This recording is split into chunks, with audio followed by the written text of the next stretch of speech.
Assalamualaikum, halo guys, balik lagi di channelku.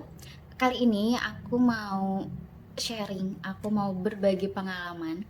Bukan tentang makanan, make up, ataupun vlog sehari-hari ya. Tapi ini eh, pengalaman yang nggak akan pernah aku lupakan seumur hidup. Jadi aku mau sharing tentang pengalaman aku rapid test dan swab test COVID-19. Oke, jadi aku mau cerita pertama-tama di sekitar awal Juli. Awal Juli itu aku oh enggak, awalnya itu suamiku. Dia itu batuk pilek terus demam tinggi. Demamnya tuh hampir 40 derajat. Dan itu sebenarnya nggak heran sih karena dulu itu juga dia pernah pas tahun kemarin kalau nggak salah dia tuh pernah demam yang hampir 40 juga. Nah jadi dia itu kan jarang sakit tapi sekalinya demam itu langsung tinggi gitu kan. Nah ya mungkin kita agak-agak curiga atau apa, tapi aku berpikir positif.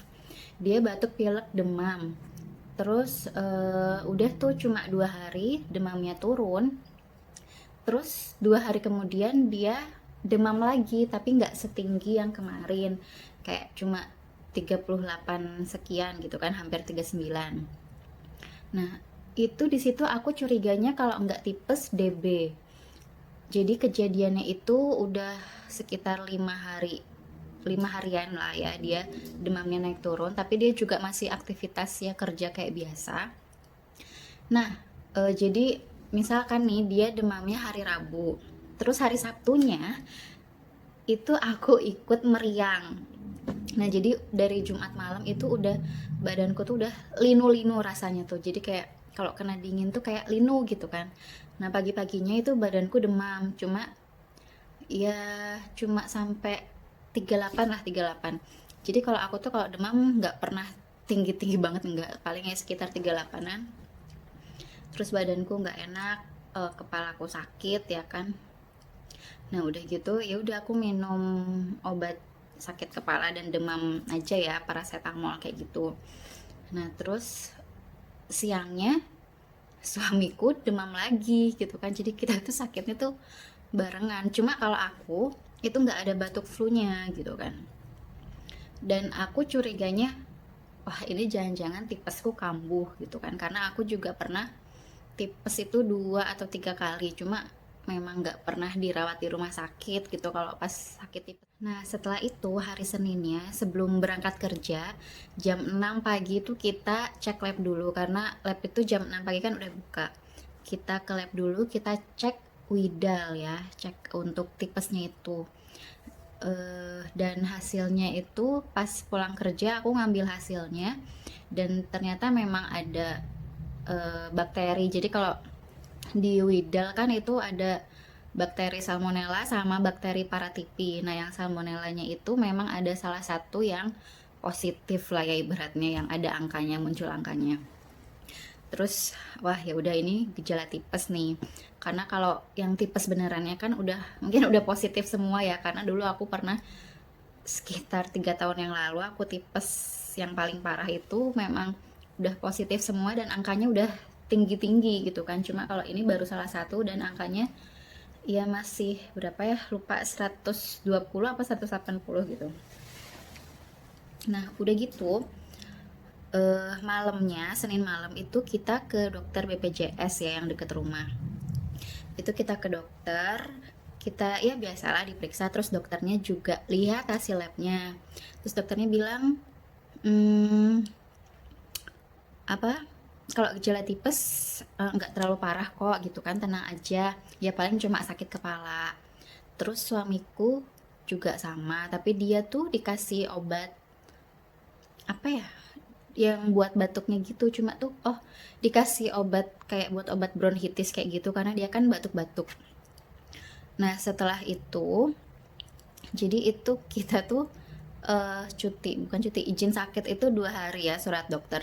Tapi suamiku itu baru 1 hari aja udah ditanyain besok masuk kantor atau enggak. Padahal kalau tipes itu kan harus bed rest ya ibaratnya, karena usus kita yang terinfeksi. Ya udah akhirnya aku liburnya 2 hari, suamiku cuma 1 hari. Itu masya Allah banget sih, sakit barengan itu apa ya, nggak bisa diungkapkan dengan kata-kata, karena kayak punya anak kecil lagi ya. Kita sebagai seorang ibu tuh nggak tega ketika anak kita demam, kita harus ngompres, terus kita juga harus bikin makanan, kita harus ngingetin minum obat. Sedangkan kita sendiri juga badannya meriang, kepalanya sakit gitu kan, kayak masya Allah ujiannya saat itu tuh benar-benar kerasa banget. Tapi alhamdulillahnya kita masih diberi ujian sakit ya kan, biar bisa istirahat gitu. Terus jadi nah waktu pas pulang dari dokter itu, jadi waktu itu kan rumahku ya udah direnovasi ya. Nah dari ruang kerja sampai ruang tamu itu atapnya tuh udah kebuka karena mau ditinggikan kan lantainya dan mau diganti atapnya. Itu tuh posisinya udah kebuka. Terus sorenya tuh habis hujan. Kalian bisa bayangin dong, habis hujan terus posisi atap kebuka, itu dinginnya kayak apa, dan kita tuh lagi demam. Itu benar-benar pulang dari dokter kita berdua tuh menggigil yang sampai dingin. Nah terus setelah itu kayaknya paginya apa ya, karena menggigil banget itu kan, karena aku kedinginan parah, itu tiba-tiba hidung aku tiba-tiba mampet, nggak bisa mencium bau. Jadi padahal sebelumnya aku nggak batuk, nggak flu kan. Memang kalau aku biasanya flu yang sampai parah itu memang aku biasanya ya sampai kehilangan penciuman gitu kan, penciuman dan perasa. Jadi makanya kalau makan kan rasanya hambar. Nah kalau ini tuh enggak, aku nggak pilek sama sekali sebelumnya, tapi tiba-tiba langsung hidungku mampet, aku nggak bisa nyium bau apa-apa. Nah di situ aku sama sekali nggak mikir macem-macem sih, karena wah ini mungkin karena kedinginan itu kan, karena kedinginan menggigil dan akhirnya hidungku tiba-tiba mampet. Nah itu kejadiannya tuh ya sekitar 1 minggu lebih lah, hidungku tuh nggak bisa mencium aroma. Nah setelah itu beberapa hari kemudian aku tuh sempet ini apa, di aplikasi Halodoc aku sempet chatting sama dokter THT, dan dokter THT-nya itu bilang kalau aku gejala sinus. Terus dia kan meresepkan obat terus ada antibiotiknya juga.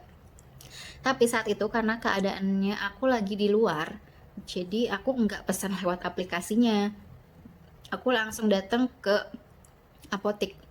Dan itu kan aku dikasih 3 obat, yang satu antibiotik, yang 2 lagi tuh bukan apa ya, vitamin sama obat apanya gitu aku lupa.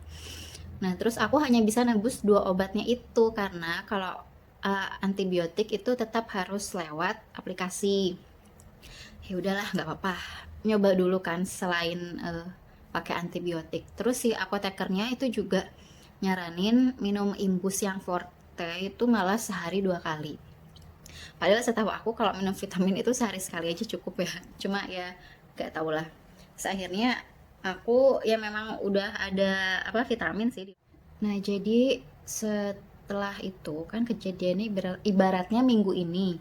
Nah minggu depannya itu di kantor meng-WFH-kan para pegawai ya. Jadi kita isolasi itu ya 2 minggu kurang ya, karena ada mungkin beberapa pertimbangan untuk keselamatan kita bersama. Jadi kita isolasi kurang lebih 2 minggu. Nah itu kan aku ibaratnya baru sembuh ya, mungkin aku baru sembuh gejala tipesnya itu.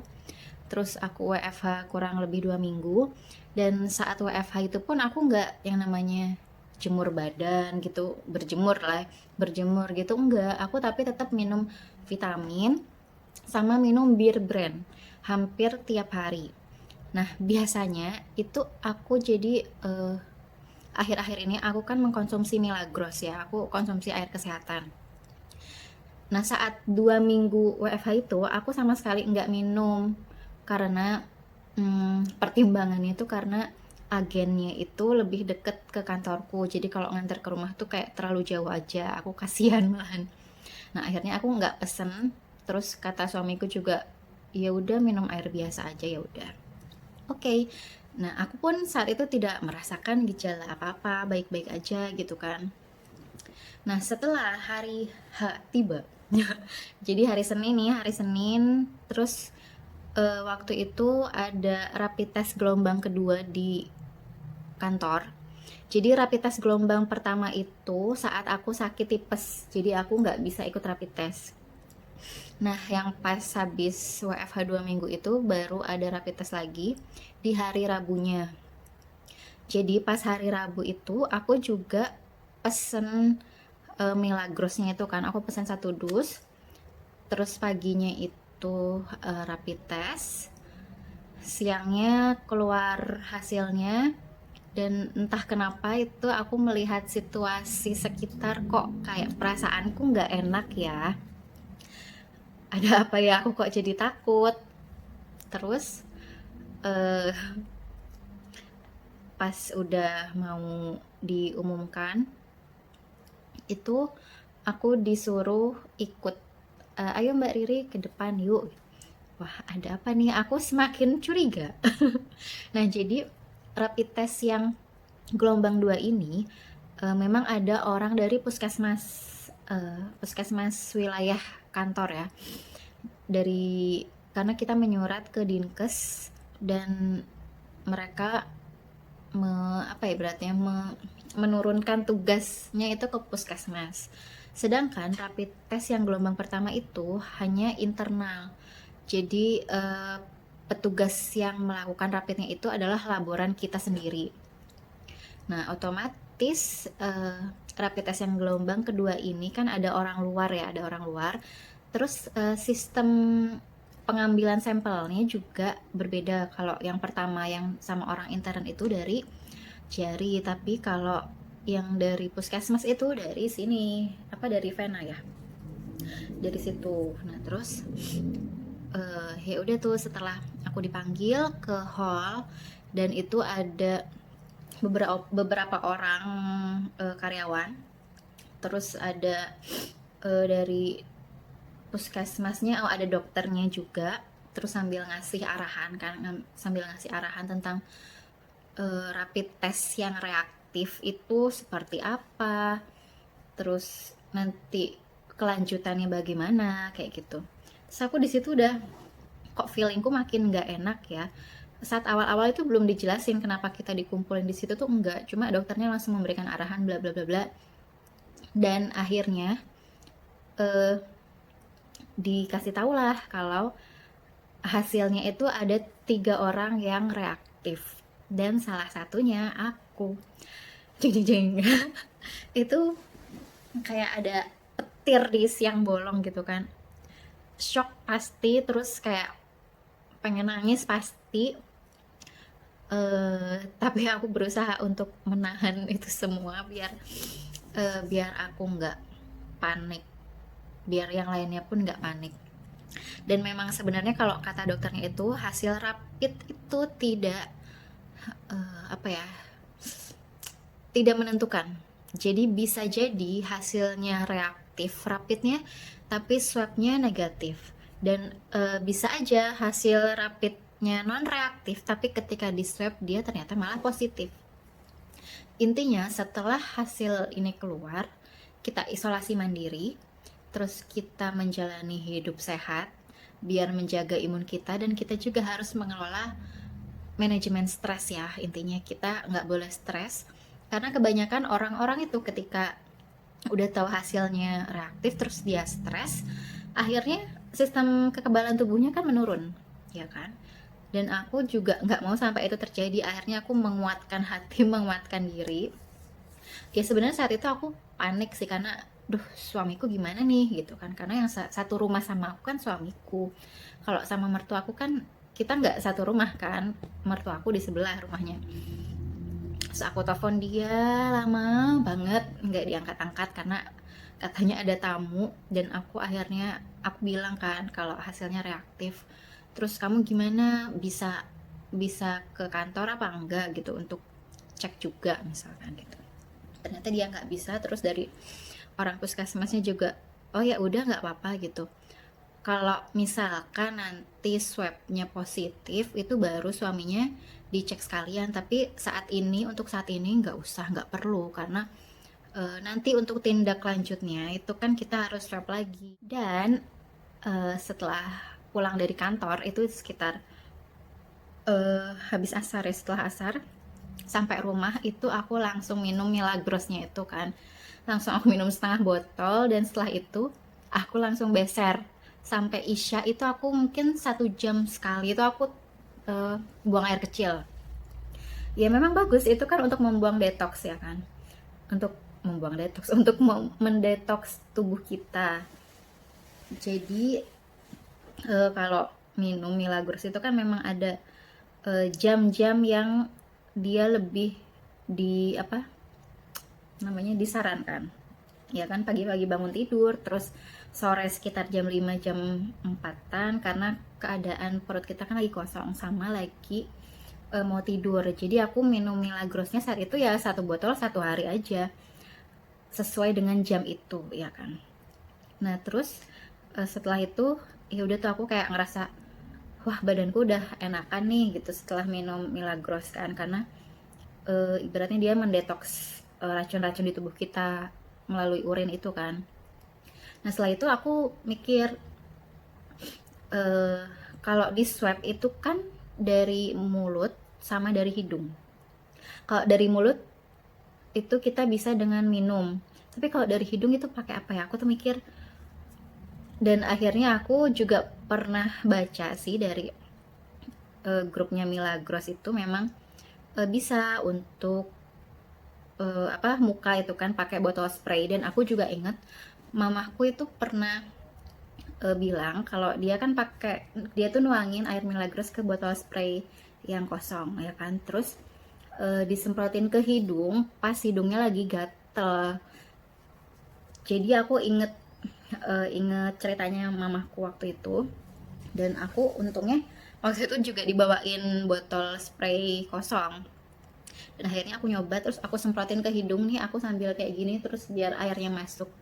Jadi tiap hari tuh ya beberapa kali lah aku semprotin ke hidung sambil nunggu waktu untuk aku swab. Jadi hari itu juga aku tuh nyari kontaknya orang puskesmas yang daerah rumahku, biar aku tuh dapat informasi gitu tentang pemeriksaan swab itu. Dan akhirnya aku dapat kontaknya, terus aku tanya-tanya, beliau pun nanya-nanya kan emang gejalanya kayak gimana, terus dia pun ngasih saran makan telur rebus lah, terus makan yang banyak kayak gini-gini bla bla bla. Dan saat aku rapid kan hari Rabu, terus waktu itu tuh ada libur Idul Adha, jadi kepentok libur Idul Adha, dan akhirnya aku baru bisa swabnya itu hari Seninnya. Tapi aku justru malah bersyukur ketika ada waktu sekitar 5 hari ya, sekitar 5 hari kosong itu aku benar-benar memaksimalkan konsumsi yang aku makan untuk meningkatkan imun aku dan untuk mengelola manajemen stres tadi itu. Terus akhirnya besoknya itu aku mulai berjemur ya kan. Terus kalau minum bir brand ya jadi dalam jangka waktu 5 hari itu yang aku lakukan adalah berjemur. Terus makan biasa aja sih, makan yang banyak. Jadi aku tuh kalau di rumah itu biasanya malas makan, kadang cuma sehari sekali atau sehari 2 kali, tapi saat itu aku usahain makannya sehari 3 kali ya kan. Terus aku minum air kesehatan juga ya kan, minum Milagros itu sama aku semprotin ke dalam hidung. Terus sama minum vitaminnya aku minum Imbus Forte. Udah itu aja selama 5 hari itu aku konsumsi itu. Dan aku sama sekali nggak melihat berita apapun tentang COVID. Aku nggak mau melihat itu, karena ya aku nggak mau stres gitu kan. Terus chat apapun yang menanyakan kondisi aku nggak bales, karena aku bener-bener pengen tenang. Aku pengen bener-bener nggak mikir apapun. Jadi saat aku isolasi mandiri itu, aku kan tetap kerja tapi ya sambil istirahat dan sambil nonton drakor juga, biar kita ada hiburannya gitu kan, biar nggak mikir yang aneh-aneh. Dan aku memang deg-degannya itu malahan ya saat 5 hari itu, saat 5 hari menunggu pemeriksaan. Nah, hari Senin tiba, jeng jeng jeng.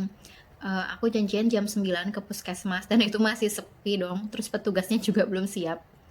Akhirnya aku nunggu ya mungkin sekitar setengah jam ya, setengah 10-an, petugasnya baru siap.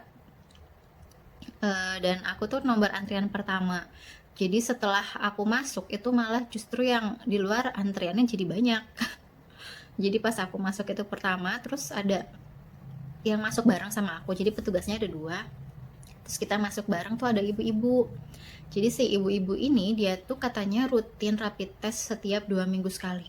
Dan kemarin itu dia udah 7 kali rapid dan baru kali itu hasilnya reaktif, ya kan. Terus tapi petugasnya berusaha untuk menenangkan ibunya kalau oh nggak apa-apa kok bu gitu kan. Rapid itu nggak menentukan kok, nggak apa-apa, tenang aja dulu ya. Semoga ini nanti hasilnya negatif. Ya udah, oke. Rasa, ya kan? Rasanya di swab gimana sih? Rasanya kayak pedes-pedes, kayak kemasukan air kalau berenang. Pas di hidung ya, pas di hidung. Tapi kalau di tenggorokan rasanya ya kayak kita kalau nyolok apa jari kita masuk ke tenggorokan ya kayak gitu rasanya, paling mual sekali doang udah sih. Maksudnya apa ya, kalau menurut aku tidak semenakutkan yang dibayangkan, yang diceritakan orang-orang mungkin. Ya, wallahu alam lah ya, pokoknya itu kan balik lagi ke diri kita sendiri ya. Diri kita yang menyaring menyaring apa pemberitaan-pemberitaan dan kita yang merasakan ya kan. Kalau aku rasanya ya emang kayak gitu gitu loh, enggak sakit yang sampai berdarah atau kayak gitu enggak lah, karena kan ngambilnya juga pakai kayak cotton bud gitu kan. Terus ya udah rasanya yang di hidung itu paling cuma sampai sore, kayak kayak apa ya, kayak ada yang ngeganjel apa gimana gitu rasanya. Cuma ya itu saat itu aku, jadi sebelum swab itu aku minum Milagros sama aku semprot-semprotin dulu. Nah setelah swab juga sama, aku minum dan semprot-semprotin karena biar biar tidak menjadi luka gitu kan. Nah, setelah di swab itu entah kenapa rasanya lega banget. Padahal aku kan harus nunggu hasilnya ya, tapi kayak udah bodo amat, udah pasrah. Yang penting aku udah berusaha di 5 hari ini untuk menjaga imun dan menjaga hati, menjaga pikiran aku. Aku udah berusaha sebaik mungkin di 5 hari ini. Dan hasil swabnya itu keluarnya juga 5 hari kemudian. Dan untuk hasilnya itu aku benar-benar udah pasrah, udah tenang aja, nggak tahu kenapa setelah swab itu aku udah tenang banget. Akhirnya yang yang kemarin chat nanya kondisi aku baru aku bales tuh saat itu, karena aku udah nggak khawatir lagi mikirin itu, udah bodo amat lah, pokoknya udah pasrah aja. Gimana Allah. Nah itu aku kan dikasih tahu pokoknya hasilnya sekitar kurang lebih 1 minggu, jadi aku juga nggak tahu pastinya kapan. Terus kalau kata orang kantor yang kemarin hasilnya reaktif juga, itu mereka malah kurang dari 5 hari udah keluar hasilnya. Ya aku sih ya udahlah gitu kan. Menikmati waktu untuk istirahat dulu di rumah lah ya, nggak apa-apa. Nah terus setelah itu hari Jumat nih, hari Jumat tiba. Hari Jumat terus pas asar, jadi aku tuh kan ada aplikasi apa Islam Pro kalau nggak salah di HP itu kan. Ya itu kadang suka muncul notifikasi-notifikasi tentang pengingat pengingat hadis lah atau apa. Nah terus saat itu pengingatnya itu, notifikasinya itu adalah doa yang salah satu doa yang diijabah Allah itu adalah saat hari Jumat setelah sholat asar. Dan waktu itu aku tuh inget aku belum sholat sekitar jam setengah 4 atau jam 4 ya pokoknya. Wah, aku langsung buru-buru sholat dan aku di situ berdoa, ya Allah semoga hasil swabku negatif, semoga hasil swabku negatif. Dan aku juga eh, saat itu berdoa untuk kesembuhan temennya suamiku. Jadi almarhum pun dia kena COVID. Jadi udah sekitar 2 minggu di rumah sakit, di ruang biasa. Terus pas minggu kemarinnya itu ICU.